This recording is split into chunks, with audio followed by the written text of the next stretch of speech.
જય માતાજી બધા મિત્રોને। તો આપણે એવા છીએ વાડીએ આવીને આપણે ચાલુ કર્યો છે દેશી જુગાડ થોડોક। ફુવારા તો આપણી પાસે છે પણ ફુવારા હાંકવાના નથી આપણે। ફુવારામાં એવું થાય આપણે 2-3 દી પાયું હોય ને તો 2-3 દીમાં સુકાઈ જાય, પણ આપણે આજકાલ સીધું છૂટું પાઈ દેવાનું છે। એટલે આપણે લાઈનને વીંધા પાડી દીધા છે, કેમ થાય જોઈએ આપણે હવે। લાઈનનો કટકો એક તૂટી ગયેલો હતો થોડોક, એટલે એને 11-12 હોલ પાડી દીધા છે આપણે અને કરી દીધું છે ચાલુ। 11 દાવડા પીતા જાય છે એક હારે।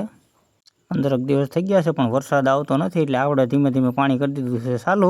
તમારી બાજુ વરસાદ હોય તો મોકલજો આ બાજુ, અમારે તો પાણી કરી દીધું છે ચાલુ હવે। નકર માંડવી ઢોરા ઉપરને એમ હોય એટલે હુકારો વધારે આવે છે।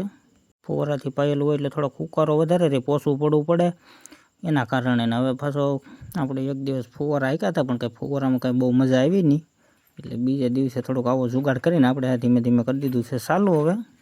આમાંય બહુ કંઈ વાંધો તો નથી આવતો, રડી જ પી જાય છે આમાંય તે।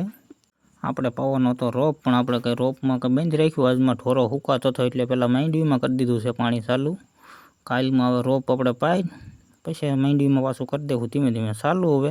માંડવી 20 વીઘાની છે એટલે લાગી જાય બહુ વાર। ફુવારામાં કંઈ આપણને કંઈ બહુ જામ્યું નહીં એટલે આપણે છૂટું કરી દીધું છે। માંડવી પીળી તો પડે છે પણ હવે આની સિવાય કંઈ વરસાદ તો કંઈ થતો નહીં, એટલે આની સિવાય કંઈ બીજો કંઈ આપણી પાસે ઈલાજ છે નહીં હવે।